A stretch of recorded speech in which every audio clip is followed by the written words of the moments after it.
গল্প আরিক। লেখনীতে সানজিদা আক্তার মুন্নি। অন্তিম পর্ব। কেটে গেছে 5টা দিন। আর এর মধ্যে 4 দিন ছিল মেহের হসপিটালে। আসলে সেদিন সকাল থেকেই হঠাৎ করে জ্বর উঠেছিল, ওর শরীর কাঁপানো, ভয়ানক জ্বর। এতে বাচ্চাদের মতো করে কাঁদতে থাকে মেহের, অস্থির হয়ে ওঠে নিজ দেশে ফিরে যাবার জন্য। মেহতাব যতই বুঝায়, যতই বলার চেষ্টা করে, কিছুতেই কাজ হয় না। অবশেষে বাধ্য হয়ে সেদিনই রওনা দেয় তুরস্কের উদ্দেশ্যে। তুরস্ক পৌঁছেই মেহেরকে এয়ারপোর্ট থেকে সরাসরি ভর্তি করা হয় হসপিটালে। জ্ঞানহীন অবস্থায়, জ্বরের ঘোরে একেবারে নাজেহাল ও। মেহেরের শরীরটা এমনই, সামান্য জ্বর হলেই মৃত্যুর ছায়া ঘিরে ধরে।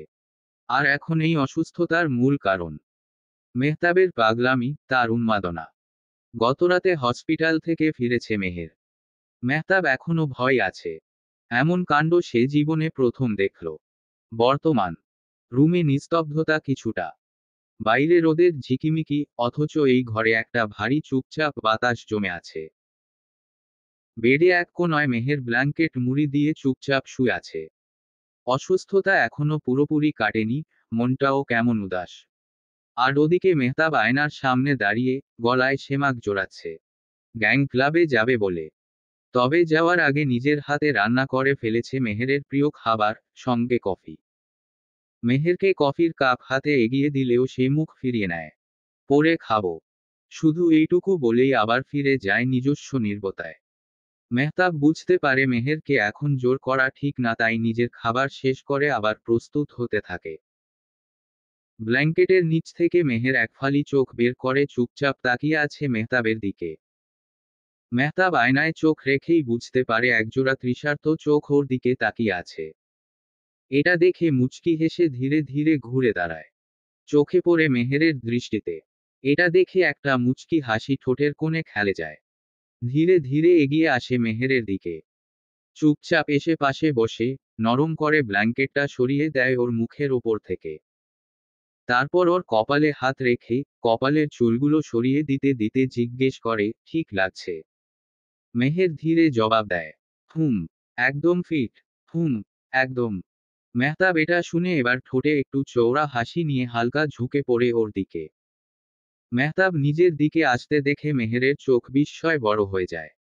মেহতাবের বুকও নিজের 2 হাতে ঠেলে দিয়ে বলে ওঠে, দূরে থাকুন, অসভ্য পুরুষ। ভুলে যাবেন না, 4 দিন হসপিটালের বেডে শুয়েছিলাম আমি আপনার জন্য। কিন্তু মেহতাব পাত্তাই দেয় না মেহেরের এই রাগকে। শুধু হাসে। তারপর ওর ওপর থেকে ব্ল্যাঙ্কেট সরিয়ে নিয়ে ধীরে ধীরে ফিসফিস করে বলে, আরো 8 দিন থাকলে সমস্যা কি? হাজব্যান্ডের জন্য এতটুকু স্যাক্রিফাইস তো করতেই পারো। এরপর আর কিছুই বলে নাও। শুধু এক ঝটকায় ঠোঁট রাখে মেহেরের গলায়। মুহূর্তেই বরফ হয়ে যায় মেহের। চোখে বিস্ময়, ঠোঁটে কোনো শব্দ নেই। মেহতাবকে সরাতে চেষ্টা করে, কিন্তু মেহতাব ওর 2 হাত ধীরে ধীরে নিজের হাতে বন্দি করে নেয়। একটা শক্ত মায়ার জালে আটকে যায় নেয়। মেহতাব আরও কাছে আসে মেহেরের। ধীরে ধীরে ডুবে যেতে থাকে মেহেরের ভেতর, আর মেহের, ও যতই বাধা দিতে চায় পারে না মেহতাবের সাথে, তাই অসহ্য সেই অনুভূতিগুলো সহ্য করে নেয়। নীরব ঘরে একটা হালকা শ্বাস ফেলার শব্দ ছাড়া আর কিছু নেই এখন। কই, মেহতাব তো বলেছিল সেই ক্লাবে যাবে। কিন্তু এখন, সে তো এখন অন্য এক আগুনে পুড়ছে। এ আগুনে নাম নেই, ঠিকানা নেই, শুধু আছে এক অব্যক্ত, উন্মাদ ভালোবাসা। ইরানের এক সুবিশাল 5 তারা হোটেলের 25 তলার জানালার পাশে বসে আছে একজন। নাম তার ক্রাউন এলিয়াস। চোখে সানগ্লাস, গায়ে ব্ল্যাক কাশ্মীরি শাল, আর সামনে রাখা এক গ্লাস রক্তর্ণা ওয়াইন। হাতে ধরা তার এক ফ্রেমে বাঁধানো ছবি, একজন নারীর ছবি। মেয়েটির মুখ দেখা যাচ্ছে না নিকাবের জন্য, কেবল চোখ দুটি স্পষ্ট। গভীর, চঞ্চল, ছুঁয়ে দিলে পুড়িয়ে দেওয়া সেই চোখ। পুরো মুখ ঢাকা নিকাবে, হিজাবের উপর সাদা কালো চেক সেমাক বাঁধা, একটি ঘোড়ার গলায় হাত রেখে তোলা সেই ছবি। পুরুষটি, যার নাম ক্রাউন এলিয়াস, ছবির উপর আঙুল বুলিয়ে দিতে দিতে এক শয়তানি হাসি দিয়ে বলে, শুনেছি হাজব্যান্ডের সাথে দুবাই ট্যুরে গিয়ে সিক হয়ে গেছো। উফ, আফসোস, নিশ্চয়ই সেই পশু তোমার সাথে অনেক টাফ কিছু করেছে। ইস, তুমি যদি আজ আমার সাথে থাকতে তোমায় ফুলের মতো যত্নে রাখতাম। এটা বলে একটা বিষণ্ণ, বিষাক্ত হাসি ঠোঁটের কোণে ফুটিয়ে উঠে দাঁড়ায়। দাঁড়িয়ে গিয়ে বিশাল কাচের জানালার সামনে থামে। এক হাতে ওয়াইনের গ্লাস, অন্য হাতে সেই ছবিটা নিয়ে কিছু সময় দাঁড়িয়ে রয়। তারপর এক ঠোক নিয়ে গলায় ঢেলে দেয় তেতো সেই অনুভূতি। আর তিক্ত সুরে বলে, Mehtab Siddique, you are so lucky. কারণ যার শুধু চোখ দেখেই আমি পাগল হয়ে গেছি, তুই তাকে ছুঁতে পারছিস, তাকে ভালোবাসছিস, তার উষ্ণতা অনুভব করছিস। You are so damn lucky. এরপর এক ঠোকে পুরো ওয়াইন গিলে নেয়। দাঁত খিচিয়ে বলে, আমি ক্রাউন এলিয়াসের চোখ যার উপর পড়েছে সে শুধু আমার হয়েছে।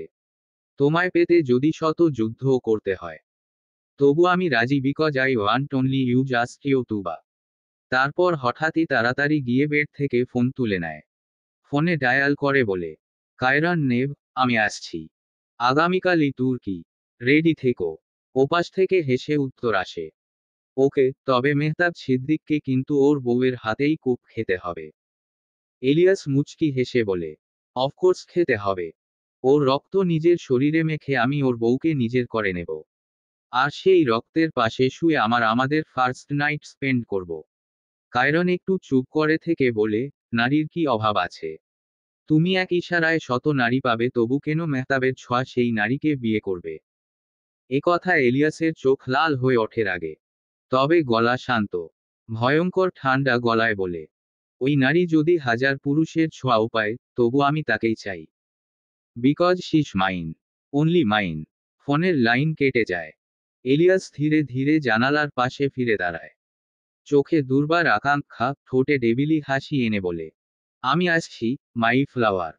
তোমায় নিয়ে সংসার করার জন্য, তোমার সন্তানের বাবা হওয়ার জন্য, আর তোমার হাজব্যান্ডের কবরের পাশে তোমার নতুন জীবন শুরু করার জন্য। মেহের ধীরে ধীরে উঠে ফ্রেশ হয়ে নিয়েছে। মেহতাব আর যায়নি কোথাও, বাড়িতেই আছে। মেহের শুয়ে আছে বেডে হেলান দিয়ে। আজ আবারও হয়তো জ্বর উঠবে, আর তার কারণ মেহতাব কান্না করার পর ছেড়েছে। কান্না করতে করতে মাথা ধরে গেছে মেহেরের। সে ভাবেনি মেহতাব এতটা উন্মাদ হবে। এখন নিজেই নিজেকে গালি দিচ্ছে কেন যে মেহতাবকে নিজের মধ্যে মিশিয়ে নিল। মিশন শেষ হওয়ার আগে না মেহতাব ওকে শেষ করে ফেলে। এই মেহতাব সবসময় বলে কন্ট্রোল ইস এভরিথিং, বাট ও যে হালতোটা করে মেহেরের সাথে, যা বলার বাহিরে। মেহতাব এসেছে এখন রান্নাঘরে মেহেরের জন্য কিছু তৈরি করতে।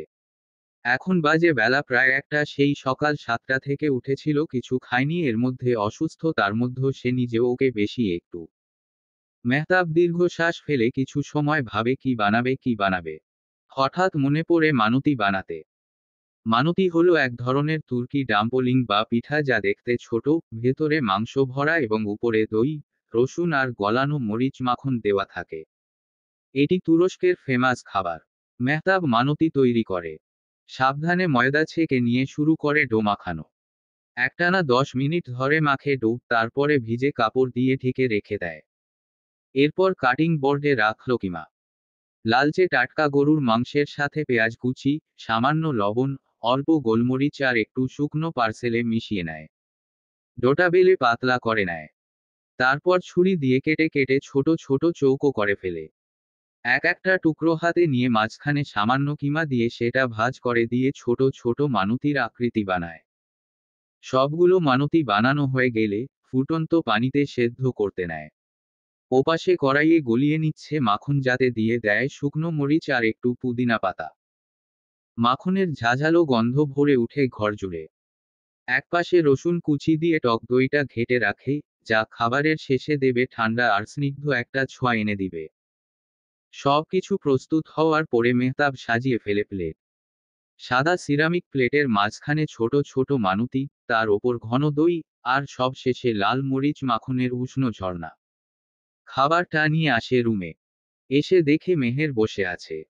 ওকে দেখে মেহের কিছুটা অভিমানের অভিনয় করে চোখ সরিয়ে নেয়। মেহতাব এটা দেখে মুচকি হেসে নিঃশব্দে এসে মেহেরের পাশে বসে। খেয়ে নাও সুইট হার্ট। মেহের কিছু না বলে চুপচাপ তাকায় মেহতাবের দিকে, তারপর রেগে নিজের গলা, গাল, কানের লতি দেখিয়ে বলে, বাল ডাকবেন না আমায়। কি করছেন এসব আপনি, আমার সাথে দেখুন। মেহতাব এক টুকরো মানতি চামচে তুলে মেহেরের মুখে দিয়ে বলে, আমি বলেছিলাম, আমার অল্পতে মন ভরে না। মেহের চমকে উঠে খাবারটা খেয়ে মারাত্মক স্বাদে চোখ বন্ধ করে ফেলে। কিন্তু মেহতাবের কথা শুনে চটে গিয়ে বলে, হ্যাঁ, আমি মরে যাই। মরে গেলে আপনার মন ভরবে। এই যে অবস্থা করেন, মরে যাব আমি, সত্যি মরে যাব।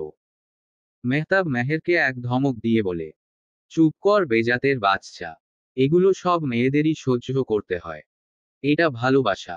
এতে তুই মরে যাবি কেন?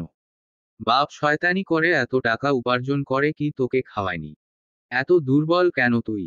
মেহের দাঁত চেপে বলে, যা বলার আমায় বলুন। আমার আব্বুকে কেন টানছেন? আমার বাপ তো আমায় খাওয়াননি, কিন্তু আপনার বাপ ঠিকই আপনাকে খাইয়েছেন, খাইয়ে সন্ডা গুন্ডা বানিয়েছেন। আর এখন আপনি আমার দম বের করছেন। মেহতাব মেহেরের মুখে খাবার তুলে দিতে দিতে বলে, খাবার কেমন হলো বলো, অনেক কষ্ট করে বানিয়েছি। মেহের এটা শুনে ভ্রু কুঁচকে কিছু সময় কিভাবে, তারপর বলে, মন্দ হয়নি, ভালোই হয়েছে। মেহতাব এটা শুনে দীর্ঘশ্বাস ফেলে মেহেরের মুখে খাবার তুলে দিতে দিতে বলে, ঔষধ খেতে হবে তোমার, নয়তো জ্বর চলে আসবে আবার, যে অবস্থা দেখতেছি।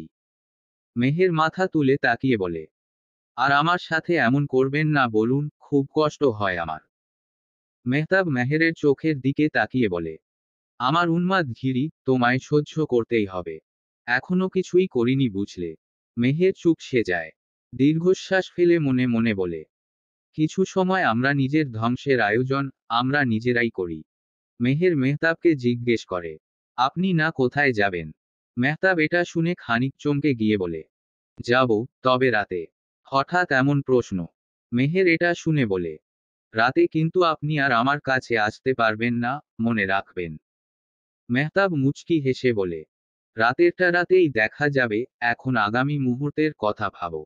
মেহের চমকে গিয়ে বলে, ঠ্যাং ভেঙে দিব আর আমার দিকে হাত বাড়ালে?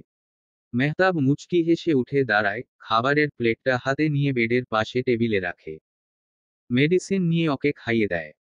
মেহের পানিটা খেয়ে গ্লাসটা মেহতাবের হাতে দিয়ে ঘুমাতে ফিরছিল, ঠিক তখনই মেহতাব ওর হাত ধরে আটকে দেয়। মেহের চোখ বড় বড় করে তাকিয়ে বলে, না না, আমি মরে যাব। মেহতাব হেসে ফেলে। কিছু না বলে চুপচাপ মেহেরকে নিজের দিকে টেনে নিয়ে ওর পাশে শুয়ে পড়ে। এরপর ওর কোমরে হাত রেখে নিজের বুকে চেপে ধরে ফিসফিসিয়ে বলে, মরে গেলে জানাজা পড়ে নিব, সমস্যা কি? মেহের লজ্জায় চোখ বন্ধ করে মেহতাবের বুকের ওপর মাথা রাখে, কাপা কাপা গলায় বলে, দূর ভয় পেয়ে গিয়েছিলাম। মেহতাব এবার মেহেরের কপালে একটানা চুমু এঁকে দেয়, তারপর ওকে নিজের বুক থেকে আলতো করে সরিয়ে বালিশে শুইয়ে দেয়। ওর চোখে চোখ রেখে ঠোঁটে এক রহস্যময় হাসি এনে বলে, ভয়টাকে সত্যি করে দিই, বলো। মেহতাবের এই কথায় মেহেরের নিঃশ্বাস গুলিয়ে যায়। বুক ধকধক করতে থাকে। কপাল বেয়ে ঘাম গড়িয়ে পড়তে নেয়। কি বলছে মেহতাব? সত্যিই কিছু করে ফেলবে নাকি? মেরে ফেলবে নাকি? মেহের কিছু বলতে নিবে, কিন্তু তার আগেই মেহতাব নিজের অধর দিয়ে ওর ঠোঁট চেপে ধরে। একটানা গভীর চুমুতে ডুবে। মেহের নিজেকে সরিয়ে নিতে চায়, কিন্তু পারছে না। ভালোবাসার আবেশে ও হারিয়ে যাচ্ছে। মেহের কেঁপে কেঁপে বলে, মেহতাব নিজের কন্ট্রোলে আসুন প্লিজ, কি করছেন আপনি? মেহতাব তখন ওর কানে ঠোঁট ছুঁয়ে ফিসফিসিয়ে বলে, আমি কন্ট্রোল হারাই না, যা করি সব সজ্ঞানেই করি। কন্ট্রোল লেস তো কাপুরুষরা হয় সুইটহার্ট। এরপর মেহেরের গলায় আরেকটা চুমু আঁকে, গভীর, স্নিগ্ধ, ভালোবাসায় মরে। চারদিকে শুধুই পানি। সবুজ নীল সমুদ্র আকাশের বুক ছুঁয়ে গেছে। বহুদূর পর্যন্ত কোনো তীর নেই, নেই কোনো সারা শব্দ। শুধু ঢেউয়ের একটানা গর্জন আর বাতাসের হু হু আওয়াজ। সেই নিশ্চিম নীল জলের মধ্যে একটা মাঝারি আকৃতির বোট, যা আস্তে আস্তে দুলছে। বটের মাঝের খোলা অংশে রাখা আছে একটি চেয়ার, আর সেই চেয়ারে রশি দিয়ে শক্ত করে বাঁধা তুরি, মানে মেহতাবের ছোট বোন। ওর চোখে আতঙ্ক, ঠোঁট কাঁপছে, মুখটা ফ্যাকাশে হয়ে গেছে ভয়। ভার্সিটি থেকে বেরিয়েছিল, তারপর চোখ খুলে দেখে এখানে। তুড়ি জড়ানো গলায় সামনের জনের দিকে তাকিয়ে ফিসফিস করে বলে, ভাই রে, আমায় কেন এখানে নিয়ে এসেছেন? আমি গরিব মানুষ, আমার কাছে টাকা পয়সা নেই। কিন্তু প্রশ্নের কোনো জবাব দেয় না লোকটা। বরং এক ঝাঁকুনির মতো ধমক দেয় সে, চুপ করে বসে থাক। বিয়ের আগে কোনো কথা বলবি না। তুড়ি থমকে যায়। ভয় কুকড়ে উঠে, বিয়ে? কার বিয়ে? তুরির সামনে দাঁড়িয়ে আছে তুরজান। হ্যাঁ, তুরিকে তুলে এনেছে তুরজান আর ওর উদ্দেশ্য একটাই, বিয়ে করা। যেভাবে মেহতাব মেহেরকে বন্দি করে রেখেছে, ঠিক সেভাবেই তুরিকে বন্দি করে রাখতে চায় তুরজান। তুরিকে ইতোমধ্যেই বিয়েও করে নিয়েছে গান পয়েন্টে নিয়ে। বিয়ে শেষে তুরি বসে আছে চেয়ারে, মাথা নিচু করে।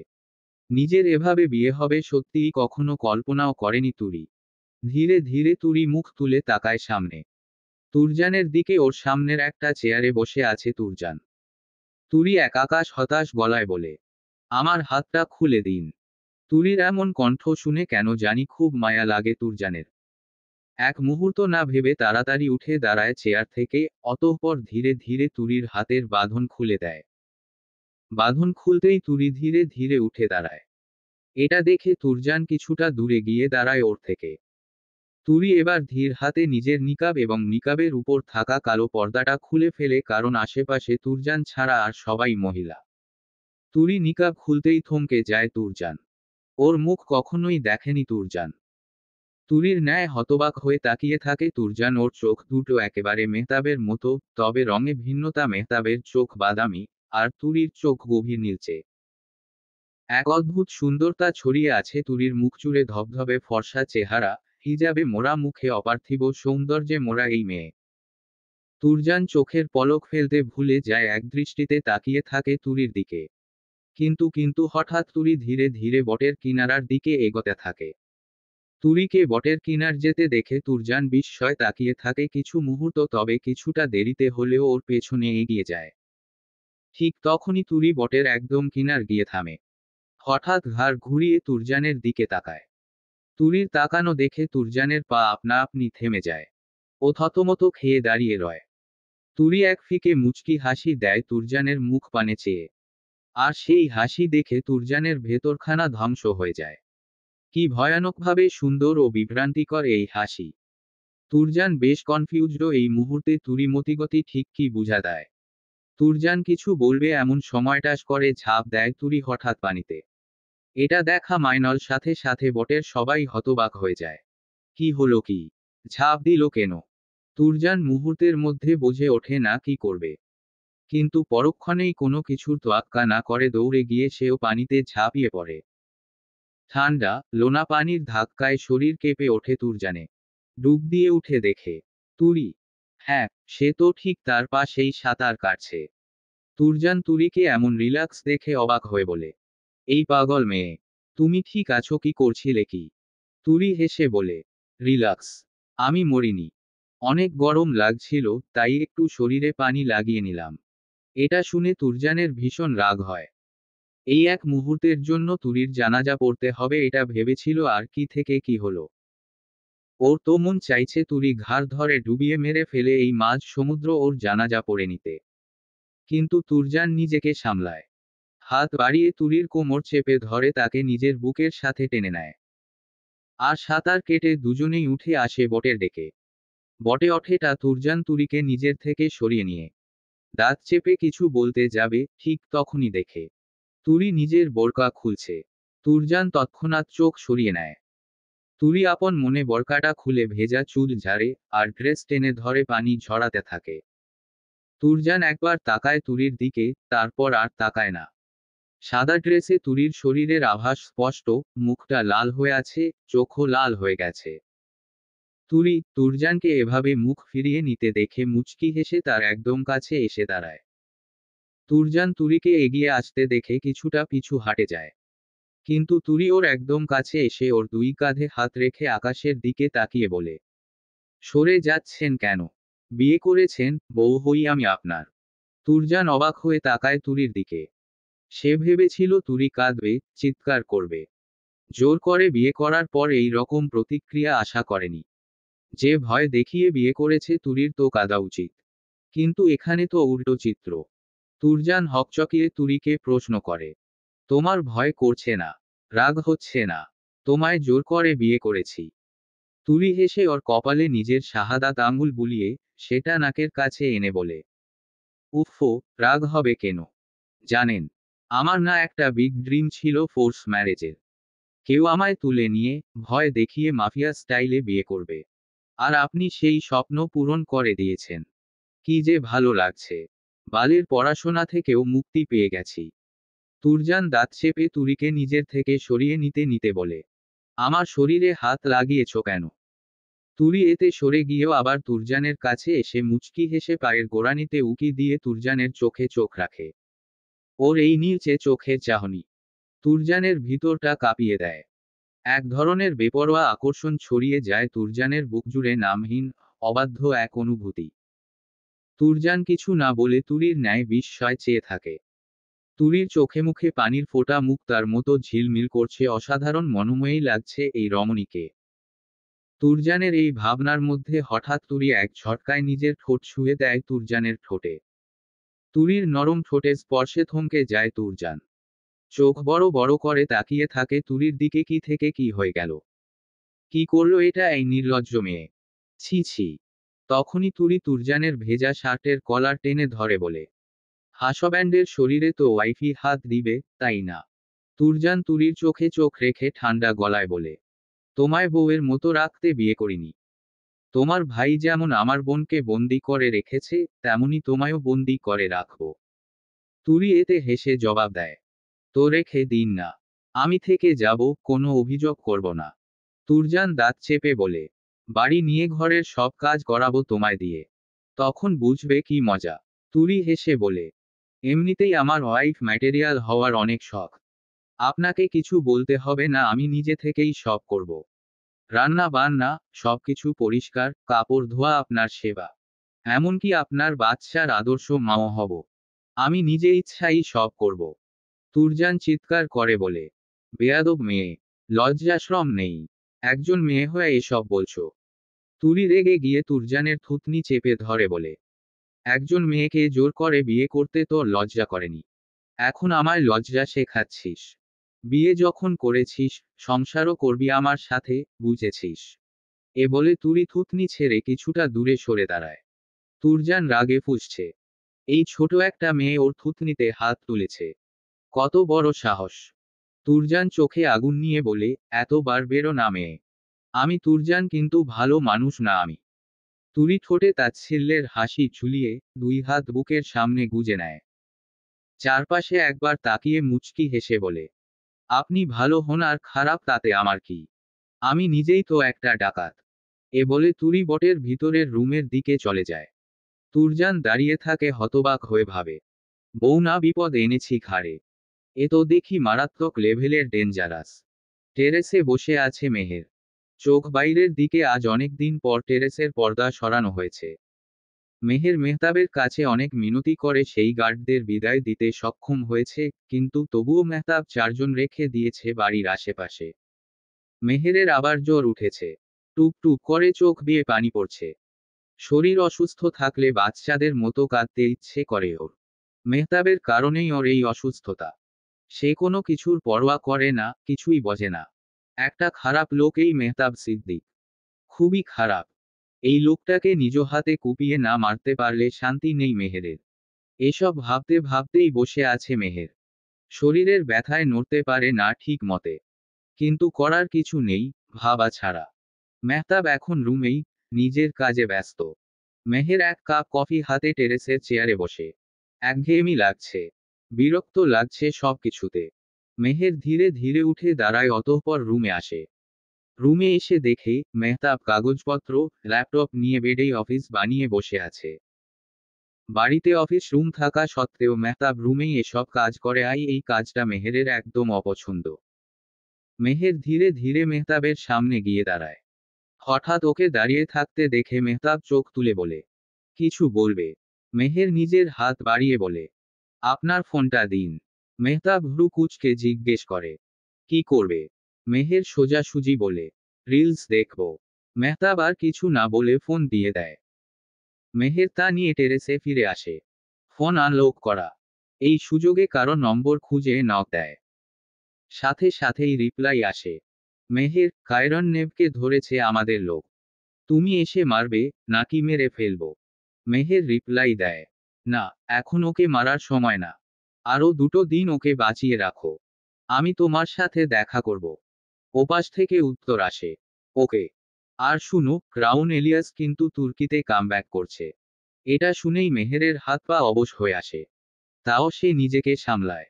সাহস করে টাইপ করে, আমাকে মেহতাবের কাছ থেকে কেড়ে নেওয়া এত সহজ না। এগুলো নিয়ে আপাতত চিন্তা করো না। আমরা আমাদের প্ল্যানটা দেখি। লোকটি উত্তর দেয়, হুম। সাথে সাথেই মেহের তাকে ব্লক করে দেয়। এই ফোনটা মেহতাবের সাধারণ ইউজের ফোন। আসল কার্যকলাপের জন্য সে অন্য ফোন ব্যবহার করে, যেটা সে মেহেরকে কখনোই ছুতে দেয় না। যদি মেহের সেটা পেত, তাহলে কাজের কাজ হতো। ঠিক তখনই মেহতাবের ডাক আসে, মেহের, এদিকে আসো তো। মেহের চুপচাপ উঠে রুমে আসে। এসে দেখে, সব কাগজপত্র গুছানো। মেহতাব বেডে হেলান দিয়ে ল্যাপটপে কাজ করছে। তাকে দেখে মেহতাব চোখে ইশারা করে ডাকে। মেহের বিরক্ত হতে চায়, কিন্তু কি একটা মনে পড়ে যায়। তাই আর রাগ না করে হালকা হাসি দিয়ে মেহতাবের সামনে গিয়ে দাঁড়িয়ে বলে, কি? মেহতাব চোখে ইশারা করে ওকে, যাতে মেহের ওর পাশে এসে শোয়। মেহের আর কি করবে? চুপচাপ বিছানায় উঠে মেহতাবের পাশে শুয়ে পড়ে। মেহের ওর পাশে শুতেই মেহতাব ওর কোমরে হাত দিয়ে তাকে নিজের বুকের ওপর তুলে নেয়। নরম গলায় ফিসফিসিয়ে বলে, শরীর কেমন আছে এখন? ডাক্তারের কাছে যাবে? কিন্তু মেহের কোনো উত্তর দেয় না। চুপচাপ থাকে। মেহতাব মাথা নিচু করে ওর মুখের দিকে তাকিয়ে বলে, কিছু বলছো না যে? মেহের দীর্ঘশ্বাস ফেলে বলে, কাকে বলবো? যে আমার কোনো পরোয়া করে না, যার মনে আমার জন্য কোনো চিন্তা নেই, যার মাথায় শুধু নিজের স্বার্থ, তাকে বলার কোনো মানে হয়?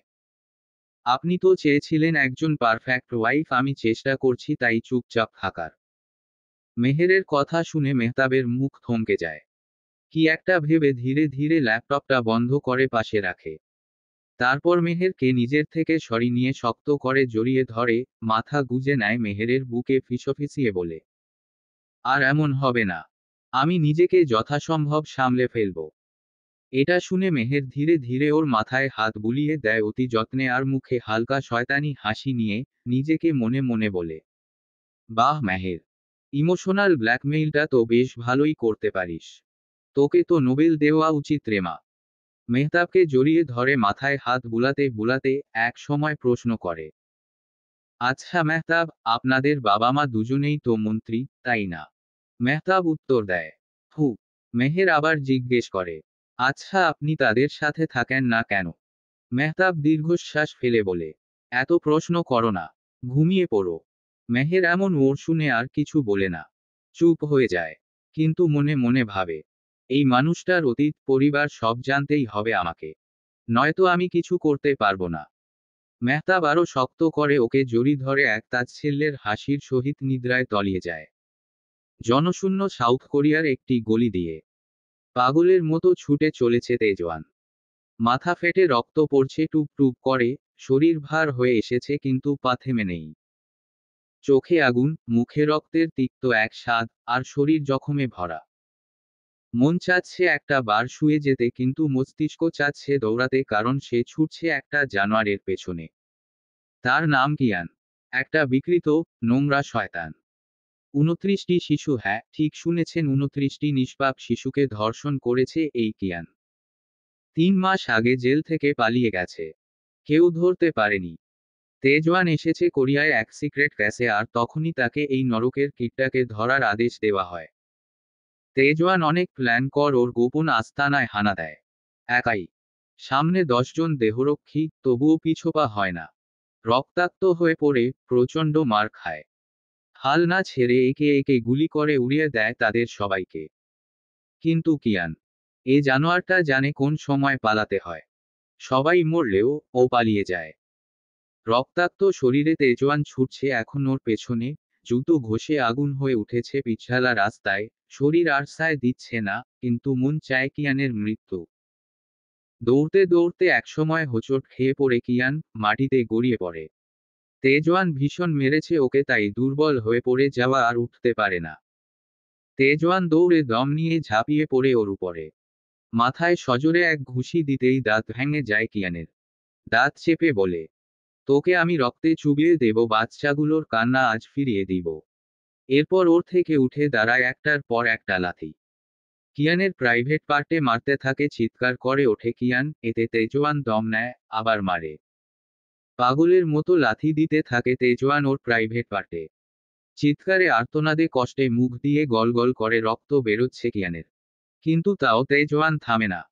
রাগে চোখ লাল হয়ে গেছে ওর, মুখে তৃপ্তির হাসি। এখনও আর মানুষ নেই, এখনও নিজেও এক উন্মত্ত ন্যায় যোদ্ধা। কিয়ানমার খেতে খেতে শেষ নিঃশ্বাস ত্যাগ করে, চারদিক হঠাৎ নীরব হয়, তেজওয়ান থেমে যায়। হুঁশে ফেরে, ওর হাত কাঁপছে, শরীর নিস্তেজ, কিন্তু মন জ্বলছে আতঙ্ক আর অপরাধবোধে। কি করলাম আমি? আমাকে তো ধরতে বলা হয়েছিল, মারতে নয়। এখন কি হবে? দুই হাত দিয়ে নিজের মাথা চেপে ধরে। চারদিকে তাকায়, কারো উপস্থিতি খুঁজে ফেরে ঠিক তখনই বাতাস কাঁপিয়ে আসে পুলিশের গাড়ির সাইরেন। তেজওয়ান উঠে দাঁড়ায়, ভেতরে তলপাড় চললেও চেহারায় কোনো ভয় নেই। শেষ। আমি সাসপেন্ড। মনে মনে নিজেকে দোষারোপ করে বলে উক্ত কথাখানি। মুহূর্তেই একটা কালো পুলিশের গাড়ি এসে সামনে থামে। দরজা খুলে নামে মাত্র একজন, আর সে তেজওয়ানের সিনিয়র অফিসার। তাকে দেখে তেজওয়ান খানিকটা স্বস্তির নিঃশ্বাস ফেলে। অফিসার ধীর পায়ে এগিয়ে আসে, এক পলক তাকায় কিয়ানের লাশের দিকে, তারপর চোখ রেখে তেজওয়ানের মুখে। তেজওয়ান চুপচাপ মাথা নিচু করে দাঁড়িয়ে থাকে। একটুও না নড়ে, মনে হচ্ছে নিজেই নিজের রায় শুনছে। সিনিয়র অফিসার এগিয়ে এসে মুচকি হেসে নীরবে কাঁধে হাত রাখেন, কণ্ঠে ঠান্ডা সুর। চিন্তা করো না, লাশটা পুড়িয়ে দাও। আমি রিপোর্ট দিব ও পালিয়েছে। পাওয়া যাচ্ছে না। তেজওয়ান ধীরে ধীরে মাথা তোলে, এক গাল স্বস্তির নিঃশ্বাস নিয়ে বলে, থ্যাঙ্কস স্যার। অতঃপর ধীরে ধীরে এগিয়ে এসে তেজওয়ান ভুলে যাওয়া বন্ধুর আলিঙ্গনের মতো জড়িয়ে ধরে সেই অফিসারকে। ঠিক তখনই ভয়ঙ্কর কিছু ঘটে। সিনিয়র অফিসারের চোখ বড় বড় হয়ে যায়, জিহ্বা অর্ধেক বেরিয়ে পড়ে, মুখ ফাঁক হয়ে থাকে। তেজওয়ান পরপর ৩-৪টি কূপ দেয় তার পেটে। একটি তীক্ষ্ণ ছুরি ঘুরিয়ে ঘুরিয়ে ঠেলে দেয় গভীরে। রক্ত গল গল করে বেরিয়ে আসে। সেই অফিসারকে সাথে সাথে মারা যায়। তেজওয়ান দাঁত চেপে ছুরিটা তার পেট থেকে বের করে নেয়। তামিম মহলে সবাই জড়ো হয়ে বসে আছেন। মেহের, মেহতাব, তামিম সাহেব, মেহেরের মা, মেহতাবের বাবা মা, তাহমিদ, তাশরিফ সবাই আছেন, শুধু তেজওয়ান ছাড়া। তারা সবাই তুরি আর তুরজানকে নিয়ে বসে আছেন। তুরজান সবাইকে তামিম মহলে জরুরি ডেকেছিল। সবাই এসে সবকিছু জেনে স্তব্ধ হয়ে গেছেন। কিন্তু তার চেয়েও শতগুণ স্তব্ধ হয়েছে তুরজান। কারণ তুরির আচরণে সে পাগল হয়ে যাচ্ছে। বিয়ের পর যে ডায়লগও দিল, আর এখন নাটক করে কান্নায় ভাসিয়ে দিচ্ছে। মেয়ে মানুষ যে এত বড় নাটক জানে, তুরজানের তা জানা ছিল না। তুরজান যদি কাউকে উপদেশ দিতে পারত, তবে সে হয়তো বলতো, জীবনে অ্যারেঞ্জ ম্যারেজ করো, লাভ ম্যারেজ করো, যা ইচ্ছা করো, কিন্তু ফোর্স ম্যারেজ করো না। নয়তো আমার মতো জীবন হবে, বউয়ের জ্বালায় তেনা তেনা। মেহতাব তো গান বের করে শর্ট করার জন্য রেডি ছিল, কিন্তু তার মায়ের ধমকে থেমে যায়। তিনি একা তুরজানের সাথে কথা বলেন। কথা বলার পর আবারও পারিবারিকভাবে বিয়ে দেন। মেহতাবের মাথা নষ্ট হয়ে যাচ্ছে, কিন্তু কিছু করতে পারছে না। নিজের বোনকে এভাবে ছেড়ে দেবে। কিন্তু মায়ের ওপর কথা বলার সাহস নেই। ওর বাবাও মায়ের কথায় একমত। তুরজানকে একা পেয়ে মেহতাবের মা প্রশ্ন করেন, জীবনে কটা খুন করেছ? তুরজান এমন প্রশ্নে হকচকিয়ে যায়, তবে সোজা উত্তর দেয়, হিসেব নেই। তিনি গম্ভীর গলায় আবার বলেন, ১০০ হবে তো। তুরজান অবাক হয়ে তার দিকে তাকিয়ে থাকে। কি ভয়ঙ্কর মহিলা! সে উত্তর দেয়, হতেও পারে। তিনি আবার বলেন, একসাথে ৪০ জনকে মারতে পারবে। এটা শুনে তুরজান মুচকি হেসে বলে, কথা যদি হয় $1,০০,০০০, তো পারবো। তবে এমনি এমনি পারবো না। এটা শুনে মেহতাবের মা মুচকি হেসে বলেন, আমার মেয়েকে ভালো রাখবে তো? তুরজান উঠে দাঁড়িয়ে সুন্দরভাবে জবাব দেয়, বিয়ে যখন করেছি, তখন মনে রাখবেন নিজের শরীরের রক্ত বেচেও আপনার মেয়েকে খুশি রাখার চেষ্টা করব। বাকিটা আপনার মেয়ের উপর। এই উত্তর শুনেই তিনি তুরজানকে মেনে নেন এবং আবার বিয়ে দেন। মেহতাব রাগে চোখ মুখ টকটকে লাল হয়ে গেছে। কিছু বলতেও পারছে না, করতেও পারছে না। হঠাৎ উঠে দাঁড়ায়। মেহেরের দিকে তাকিয়ে বলে, মেহের, চলো, বাড়ি যাব। এত রাতে হঠাৎ চলে যাবে শুনে তামিম সাহেব বলেন, মেহতাব, আজ রাতটা থেকে যাও। মেহতাব সোজা উত্তর দেয়, আমার পক্ষে সম্ভব নয়। এ বলে মেহেরের দিকে তাকিয়ে বলে, তুমি যাবে, নাকি অন্য উপায় ট্রাই করব? মেহের নীরবে দাঁড়িয়ে বলে, আরো একটু সময়। মেহতাব হুমকির সুরে বলে, কোনো কথা নয়, চুপচাপ চলো। এ বলেই মেহেরের হাত চেপে ধরে নিয়ে যেতে থাকে। আর মেহের শুধু পেছনে তাকিয়ে থাকে, ছলো চোখে। সবাই তাকিয়ে থাকেন, কিন্তু কেউ কিছু বলতে পারেন না, তাহমিদও না। মেহতাবের রাগ হচ্ছে ওর মায়ের ওপর, নিজের মেয়েকে এভাবে তো কোনো রাস্তার ফকিরও ছাড়বে না। উনি যেভাবে ছাড়লেন। কিন্তু মেহতাবের হিসেবে ঠিকই নিবে, মনে মনে ধরে নিয়েছে। তুরজানকে আল্লাহ আল্লাহ না ডাকিয়ে ও ছাড়বে না। তুরজানের রুমে হাঁটাহাঁটি করছে তুরি। চারদিকে ফুল দিয়ে সাজানো বেড। আহ, ওর তো মন খুশিতে নেচে উঠেছে। বউ সাজানো হয়েছিল, তবে এসব সাজগোজ খুলে এখন একটা টি শার্ট আর ট্রাউজার পরেছে তুরজানের। তুরজান এখনো রুমে আসেনি। তুরি একাই সব দেখছে। রুমটা বেশ অদ্ভুত, সব কিছু কালো রঙের। এমনকি ওয়াশরুমেও কালো রঙের সবকিছু। এসব ভাবছে তখনই তুরজান রুমে ঢোকে। তুরিকে এই রূপে দেখে তুরজান হতবাক হয়ে যায়। তাড়াতাড়ি দরজা লাগিয়ে তুরির দিকে এগিয়ে এসে বলে, এই তুমি, আমার কাপড় কার কথায় পরেছ? তুরি তুরজানকে এত হাইপার হতে দেখে বলে, রিল্যাক্স, এত হাইপার হবেন না। আমি কারো কথায় কিছু করি না, আমি নিজের ইচ্ছেতেই সব করি। তুরজান দাঁত চেপে এসে তুরির ডান হাত টেনে ধরে বলে, থাপ্পড়ি দাঁত সবগুলো ফেলে দিব শয়তান নাট্যবাজ মেয়ে। তুরি চারদিকে তাকিয়ে তুরজানের দিকে তাকায় আর শয়তানি হাসি দিয়ে বলে, আমার খাবার যদি আপনি চিবিয়ে দিন, তবে দাঁত ফেলে দিলে সমস্যা নেই। তুরজান তুরির হাত আরো জোরে টেনে ধরে, তুরির চোখে চোখ রেখে বলে, তুমি বলেছিলে তো, আমার সব কাজ করে দিবে। ওয়াইফ ম্যাটেরিয়াল হতে চাও, তবে আসো, আমার পা টিপে দাও। তুরি এটা শুনে হালকা হেসে তুরজানের টি শার্ট হাবলে ধরে তুরজানের চোখে চোখ রেখে বলে, পা টিপে দিব, তবে শর্ত আছে। তুরি তুরজানকে এতটা কাছে নিয়ে এসেছে যে তুরজানের কলিজা ধকধক করছে। তুরজান নিজেকে সামলে নিয়ে বলে, কি শর্ত? তুরি হেসে তুরজানের গলায় হাত রাখে। তুরির স্পর্শ পেতেই চোখ বড় বড় করে তাকায় তুরজান। তুরি তুরজানের গলায় হাত বুলিয়ে দিতে দিতে বলে, পায়ের সাথে গলাটাও টিপে দিব। যদি শর্তে রাজি থাকেন তবে বলুন। তুরজান তুরিকে নিজের থেকে সরিয়ে দেওয়ার চেষ্টা করে বলে, একটা শয়তান মেয়ে তুমি, সরো আমার কাছ থেকে। তুরি সরে গিয়ে বেডে শুয়ে পড়ে, আর বলে, লাইট অফ করে এসে শুয়ে পড়ুন। অনেক রাত হয়েছে, আজ আর বাসর টাসর করতে মন চাচ্ছে না। আগামীকাল করবনে। এ বলেই তুরি ব্ল্যাঙ্কেট মুড়িয়ে শুয়ে পড়ে। আসলে তুরজানকে তো ওরও ভয় করছে, কিন্তু নিজেকে সাহসী দেখিয়ে আজকের জন্য বাঁচার চেষ্টা করছে। তুরজান কি একটা ভাবে, তারপর শয়তানি হাসি দিয়ে লাইট অফ করে এসে তুরির পাশে শুয়ে পড়ে। তুরজান পাশে আসতেই তুরির হাত পা ঠান্ডা হয়ে যাচ্ছে, মনে মনে বলছে, আল্লাহ বাঁচিয়ে দাও, বাঁচিয়ে দাও। বাইরে বৃষ্টি হচ্ছে ভীষণ। তুরি বারবার কেঁপে উঠছে, কিন্তু ঠান্ডায় নয়, ভয়ে। তুরিকে কাঁপতে দেখে তুরজান হাত বাড়িয়ে ওকে টেনে নিজের বালিশে নিয়ে নেয়। ওর ওপর থেকে ব্ল্যাঙ্কেট সরিয়ে নেয়। ওর মুখের দিকে তাকায় কিছু মুহূর্ত, ওর খয়েরি রঙের ঠোঁট জোড়া অসম্ভব কাঁপছে। নীল চোখ জুড়ে ভয় স্পষ্ট, যা তুরজান প্রথম থেকেই দেখতে চেয়েছিল। তুরজান এটা দেখে মুচকি হেসে তুরির দিকে ঝুঁকে গিয়ে বলে, ঠান্ডা লাগছে। তুরি মাথা নাড়িয়ে উত্তর দেয়, হুমুম। তুরজান মুচকি হেসে তুরির পরা টি শার্ট ধরে এক টান দিয়ে বলে, আর লাগবে না। এ বলেই তুরির গলায় নিজের ঠোঁট ছুঁয়ে দেয়। তুরি তুরজানের স্পর্শে ছ্যাঁতো করে উঠে। গলা শুকিয়ে মুহূর্তেই কাঠ হয়ে যায়। গলা দিয়ে অনেক কষ্টে উচ্চারণ করে, আজ থাক না। কিন্তু তুরজান কি আর থামবে? ও হাত বাড়িয়ে তুরির থেকে ধীরে ধীরে টি শার্ট খুলে ফ্লোরে ছুঁড়ে দিতে দিতে বলে, সব যখন আজ হলো, এটাও আজ হোক। এ বলেই তুরির ঠোঁটে নিজের ঠোঁট বসিয়ে দেয়। নিজের সমস্তটা দিয়ে আঁকড়ে ধরে তুরিকে। তুরি শুধু একটাই কথা বারবার তুরজানকে বলে, আজ থাক, আজ থাক। তুরজান উত্তর দেয়, আমার এত বছরের পবিত্রতা আমি আজই তোমায় উৎসর্গ করব। তুরি আর থামাতে পারে না তুরজানকে। তুরজান ডুবে যায় ওর মধ্যে।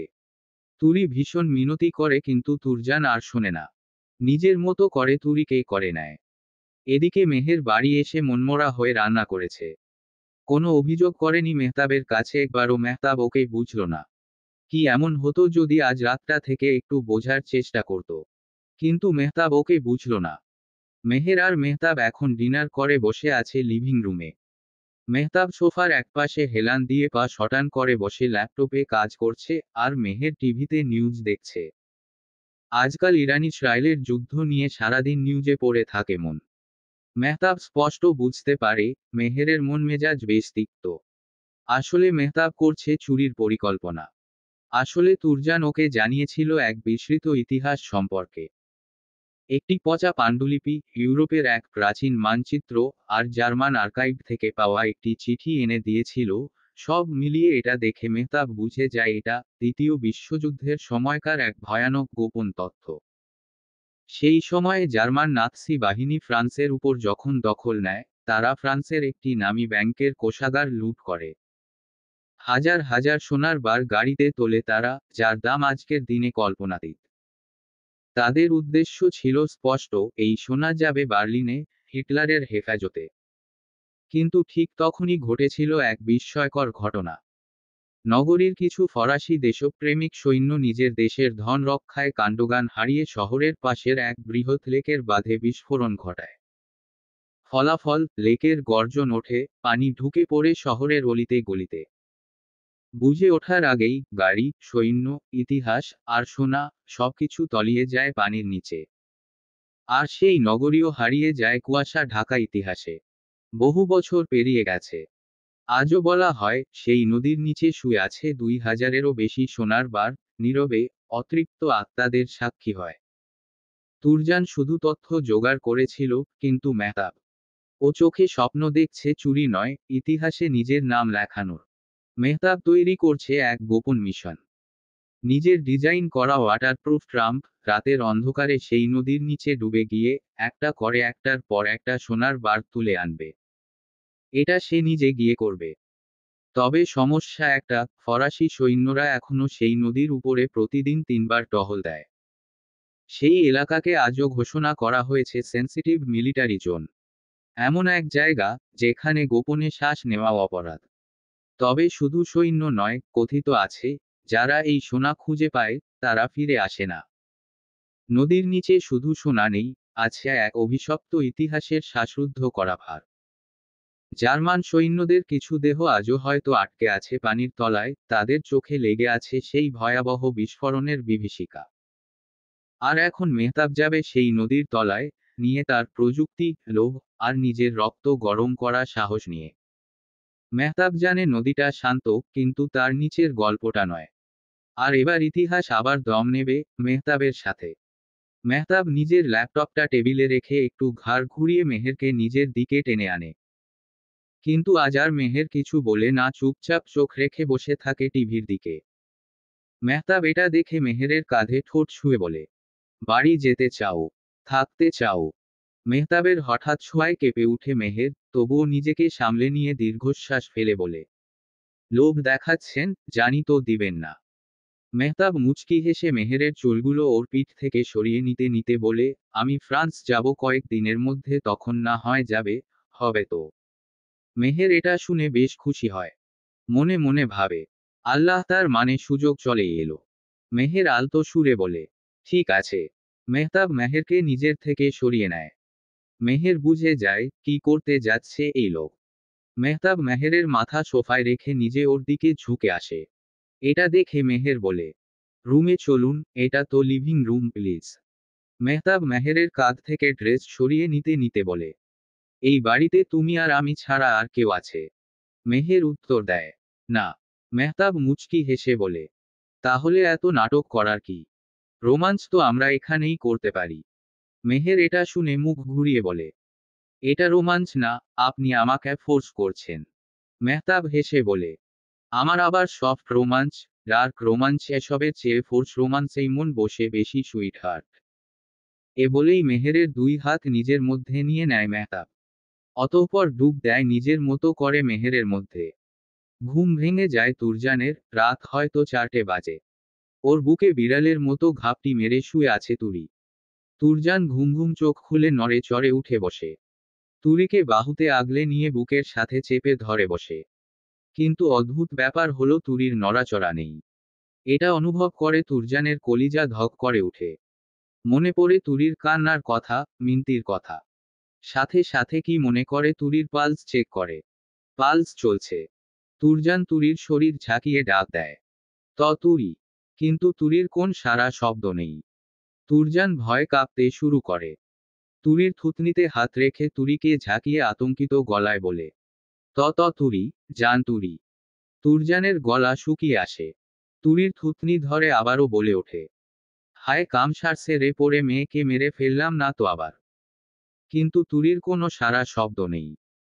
তুরজান তাড়াতাড়ি হালকা এগিয়ে বেডের পাশ থেকে পানির গ্লাস থেকে অল্প পানি নিয়ে তুরির চোখে মুখে ছিটিয়ে মারে। এতে তুরির চোখে কুঁচকে আসে, ঠোঁট আলতো নড়ে ওঠে।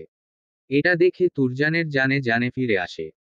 তুরি যন্ত্রণায় ছটফট করতে করতে নিজের চোখ খুলে, তুরজানের চোখে চোখ রেখে ঢুক গিলে ঠোঁট নাড়িয়ে অনেক কষ্টে বলে, পানি। তুরজানের চোখ যায় তুরির গলার দিকে, যাতে শুধু লাল লাল দাঁতের দাগ, আর সেটাও নিজেই করেছে। গলার রগ ফেটে যাচ্ছে, মনে হচ্ছে তুরির পানি পিপাসায়, তাই তাড়াতাড়ি তুরজান পানির গ্লাস হাত নিয়ে তুরির ঠোঁটের কাছে এনে ধরে। তুরি ঢগ ঢগ করে গিলে নেয় এক গ্লাস পানি। তুরজান গ্লাসটা জায়গা মতো রেখে দেয়। তখনই তুরি বাচ্চাদের মতো ডুকরে কেঁদে উঠে বলে, আপনি একটা নরপিশাচ তুরজান, একটা নরপিশাচ আপনি। খুব খারাপ আপনি। শেষ করে দিয়েছেন আপনি আমায়। আমার সারা শরীর অবশ হয়ে গেছে তুরজান, আমার শরীরের প্রতিটা রগে রগে ব্যথা করছে। খুব খারাপ আপনি, খুব। এই ছোট্ট আমার উপর একটু দয়া কেন করলেন না? তুরজানের খুব খারাপ লাগে তুরির এই কথাগুলো শুনে। তুরজান তুরির মাথাটা নিজের বুকের সাথে চেপে ধরে বলে, সরি জান, আর এমন কখনোই হবে না। আমি সত্যিই বুঝিনি, সত্যি সরি। তুরির আগে তুরজানের বুকের অংশের চামড়া দাঁত দিয়ে আঁকড়ে ধরে। তুরজান তুরির এমন কাণ্ড দেখে হেসে বলে, নাও কামড়ে নাও, তারপর ও কেঁদো না। তুরি এটা শুনে ইচ্ছে মতো নিজের দাঁত বসিয়ে দিতে থাকে তুরজানের বলিষ্ঠ বুকের উদম চামড়ায়। তুরজান মুচকি হেসে সেই কামড় সহ্য করে নেয়। সে যা অবস্থা করেছে বেচারির সাথে, এটা তার একাংশের একাংশও না। একটা পুরনো ঘরটা অন্ধকার। ঘরের দেয়ালের প্রতিটি কোণা থেকে ছড়িয়ে আছে ধোঁয়ার মতো হালকা কুয়াশা। ঘরের মাঝখানে একটা টেবিল, ঘরের মাঝখানে দাঁড়িয়ে কালো কাপড় ঢাকা, তার উপর ঝকঝকে ছুরিকাচির পাশে সারি সারি সাজানো খাবার, যা সব চিকেন দিয়ে তৈরি। এখানে রয়েছে chicken korma, chicken dopiaza, chicken rezala, butter chicken, chicken চ্যামসা, chicken Hyderabadi, chicken curry, chicken nuggets curry, chicken chaap, grilled chicken with salad with honey mustard, chicken soup, chicken clear soup, chicken broth বোল।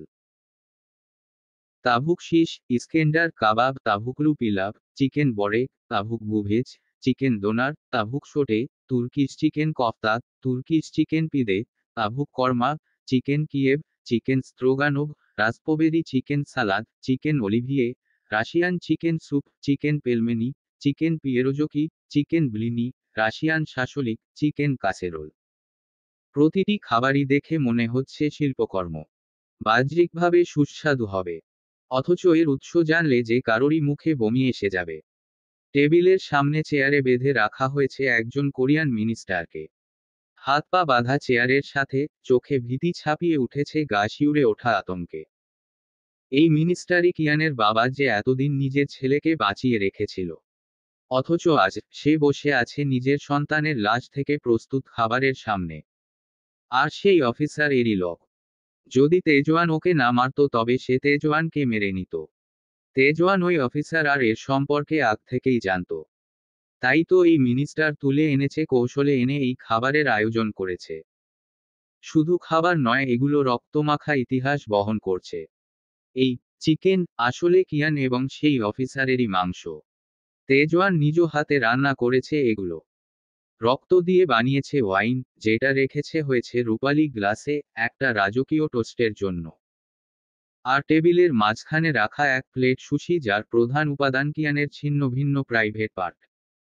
তেজওয়ান ধীরে ধীরে মিনিস্টারের সামনে এসে দাঁড়ায়। চোখে আগুনের লালচে রেখা, ঠোঁটে বিকৃত এক হাসি নিয়ে বলে, তোর সন্তান তো মরে গেছে। কিন্তু এখন তোর সন্তান যা দিয়ে কুকর্ম করত, এখন তোকে তার স্বাদ নিতে হবে। খা, খা এগুলো। মিনিস্টার কাঁপছে এই কথায়। মাথা নাড়ছে দুদিকে, কিন্তু বাধা হাত পায়ে কিছুই করতে পারছে না। ও কাঁদছে, আর অনুনয় করছে না খেতে। তেজওয়ান এটা দেখে গর্জে ওঠে বলে, খা বলছি। এ বলে এক হাত দিয়ে মিনিস্টারের মুখ চেপে ধরে, অন্য হাতে সেই বিকৃত সুশির টুকরো ঠেসে দেয় মুখে। চিবিয়ে খা, তোর পাপী ছেলের শেষ স্মৃতি এটা। মিনিস্টার বমি করতে চায়, কান্নায় গলা ভেসে যায়, কিন্তু তেজওয়ান ওকে ছাড়ে না। বন্দুক ঠেকিয়ে রাখে কপালে। একটার পর একটা চিকেন আইটেম জোর করে খাওয়ায় ওকে। মিনিস্টারের এতে গলাধঃকরণ নয়, প্রতিটি কামড়ে মিনিস্টারের আত্মা ছিন্ন ভিন্ন হয়ে যাচ্ছে। তেজওয়ান একসময় রক্তে ভেজা ওয়াইনও ঢেলে দেয় গলায়। এত খাবার খেয়ে মিনিস্টারের জিহ্বা ফেটে যায়, শরীর কাঁপতে থাকে, সেই কুকুরের মতো ছটফট করে চেয়ারে। একশেষ আর্তনাদ করতে করতে শ্বাস বন্ধ হয়ে আসে, অতঃপর সে মারা যায়। তেজওয়ান দাঁড়িয়ে থাকে, ঠোঁটে ওর হালকা হেলানো এক বিজয়ীর হাসি। ওর চারপাশে ঘরে ছড়িয়ে পড়ে আছে রান্না করা মাংস আর রক্তের গন্ধ।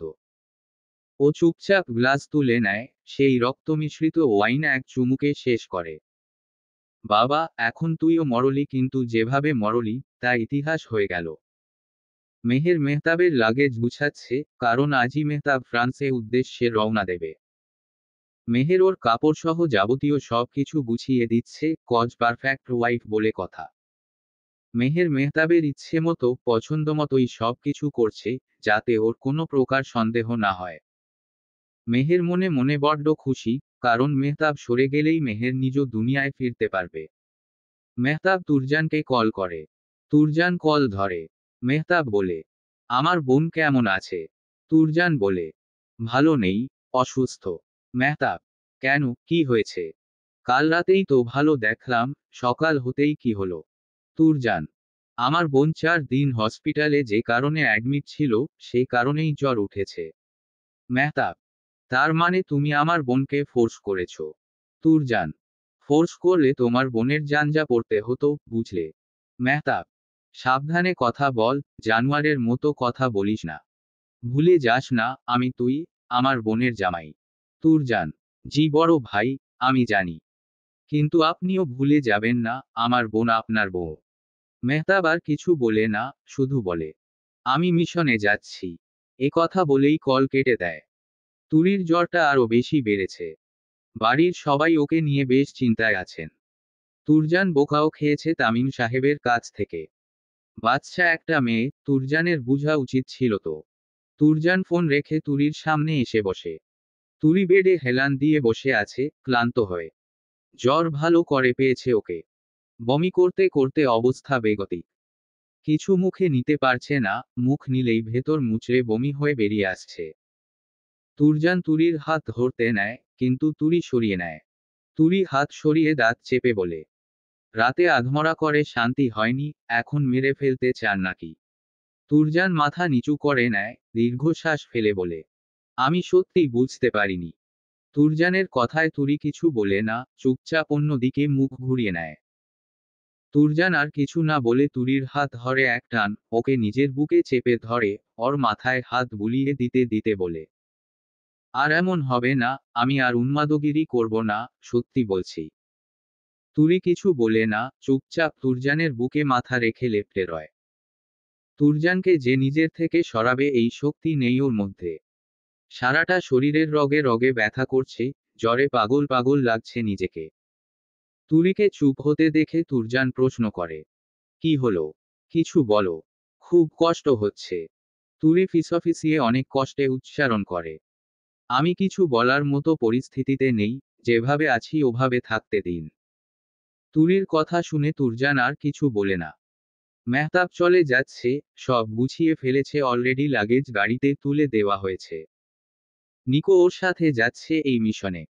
মেহের জানে না কি জন্য মেহতাব যাচ্ছে। সে মেহতাবকে জিজ্ঞেস করেছিল, কিন্তু মেহতাব কিছু বলেনি। লিভিং রুমে দাঁড়িয়ে আছে মেহের আর মেহতাব। মেহের দাঁড়িয়ে দেখছে, আর মেহতাব নিজের ফোন, ওয়ালেট সব চেক করে নিয়ে সেমাগ বাঁধছে। মেহেরের এখন হঠাৎ করে খুব খারাপ লাগছে। মেহতাব চলে যাচ্ছে, কয়েকদিন মেহতাবকে দেখবে না, ভীষণ খারাপ লাগছে, খুবই খারাপ। হঠাৎ করে ভেতরখানা খাবলাতে শুরু করেছে ওর। মেহেরের কান্না পাচ্ছে, এগুলো ভাবতেই। মেহতাব মেহেরকে বলে, মেহের, তোমায় আগামীকাল এসে তাহমিদ বাড়ি নিয়ে যাবে। সাবধানে যেও, আর 3 দিন পর আবার চলে এসো। আমি ফিরে আসবো কয়েকদিন পর। মেহের এটা শুনে মেহতাবের দিকে তাকিয়ে বলে, কয়দিন লাগবে আপনার? একটু তাড়াতাড়ি আসতে পারবেন না? মেহতাব এটা শুনে মুচকি হেসে ওঠে। মেহের কেঁদে ফেলবে এমন অবস্থা। মেহতাব মেহেরের দিকে এগিয়ে এসে ওর গালে হাত রেখে ধীর গলায় বলে, চিন্তা করো না, আমি যত তাড়াতাড়ি সম্ভব ফিরব। মেহের মাথা নিচু করে শুধু মাথা নাড়ে। খুব কষ্ট হচ্ছে ওর, খুব। মেহতাবের শরীরের ঘ্রাণ পাবে না, মেহতাবের বুকে ঘুমাতে পারবে না। মেহতাব মেহেরকে আলতো জড়িয়ে ধরে, কপালে আলতো করে চুমু দেয়, আবার মেহেরকে বুকে জড়িয়ে নিয়ে বলে, আমি আসছি, ভালো থেকো। মেহেরের এখন চোখ দিয়ে পানি পড়ছে।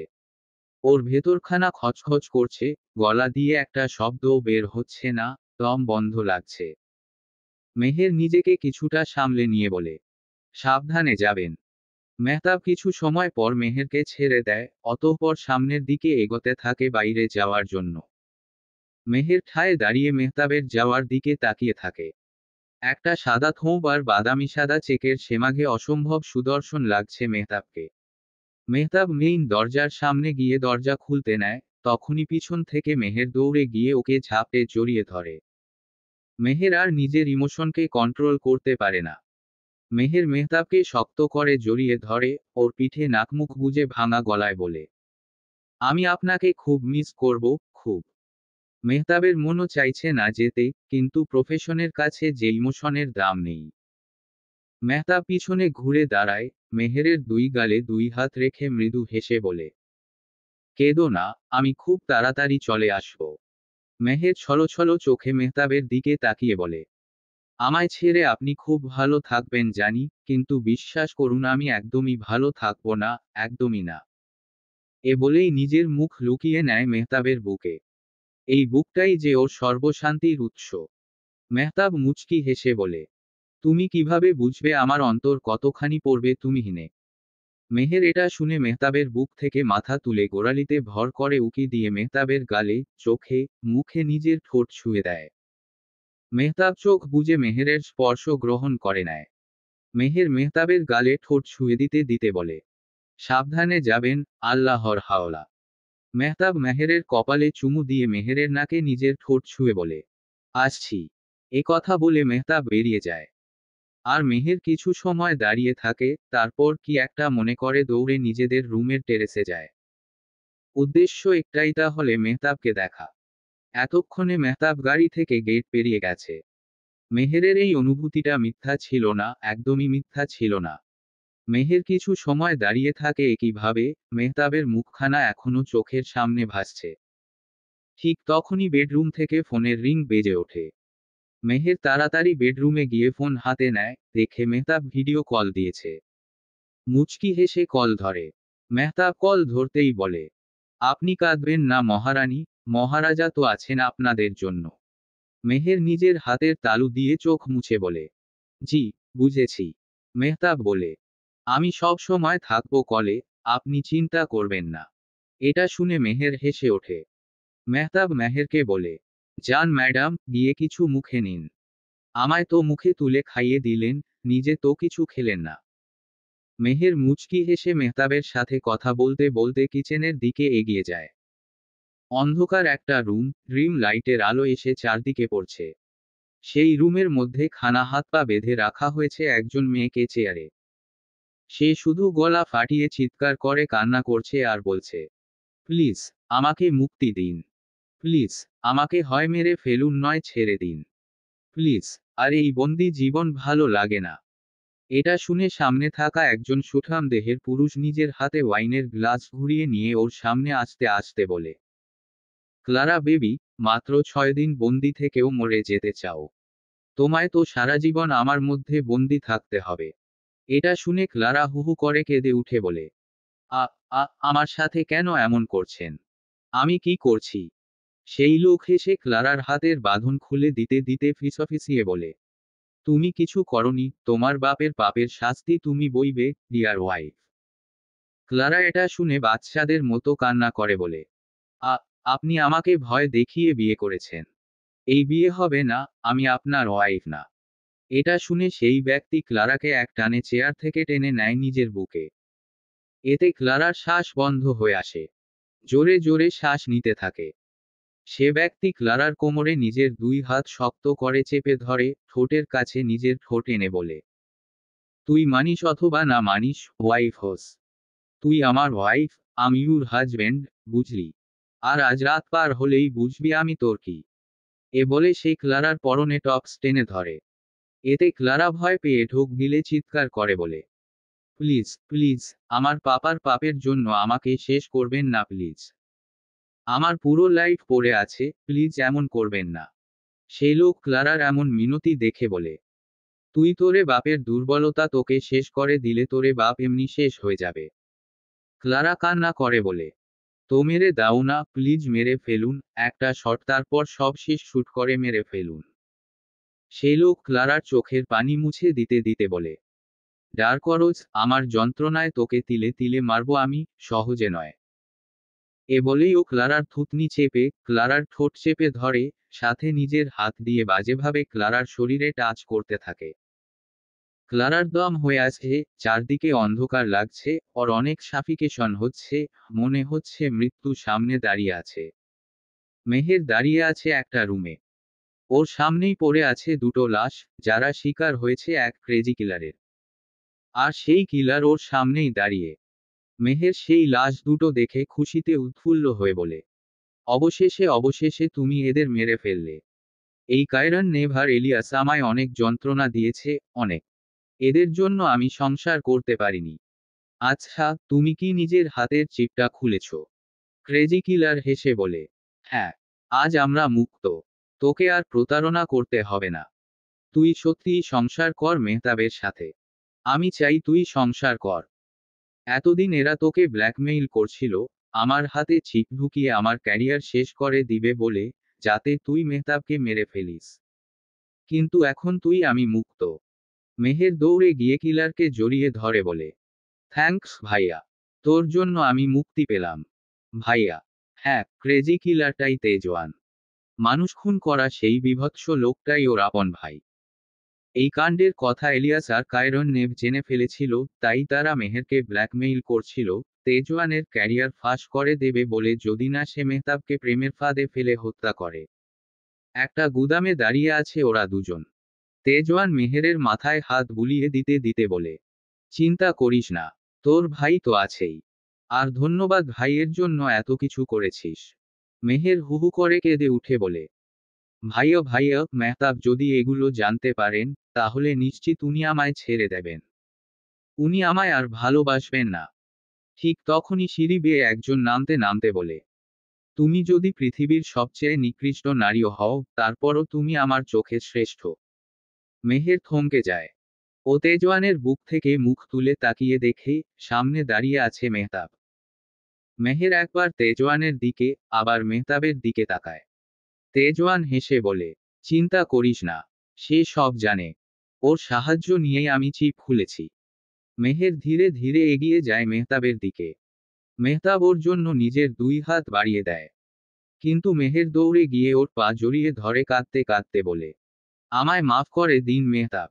আমি আপনার আগলে রাখা ভালোবাসার যোগ্য না। আমি একটা প্রতারক।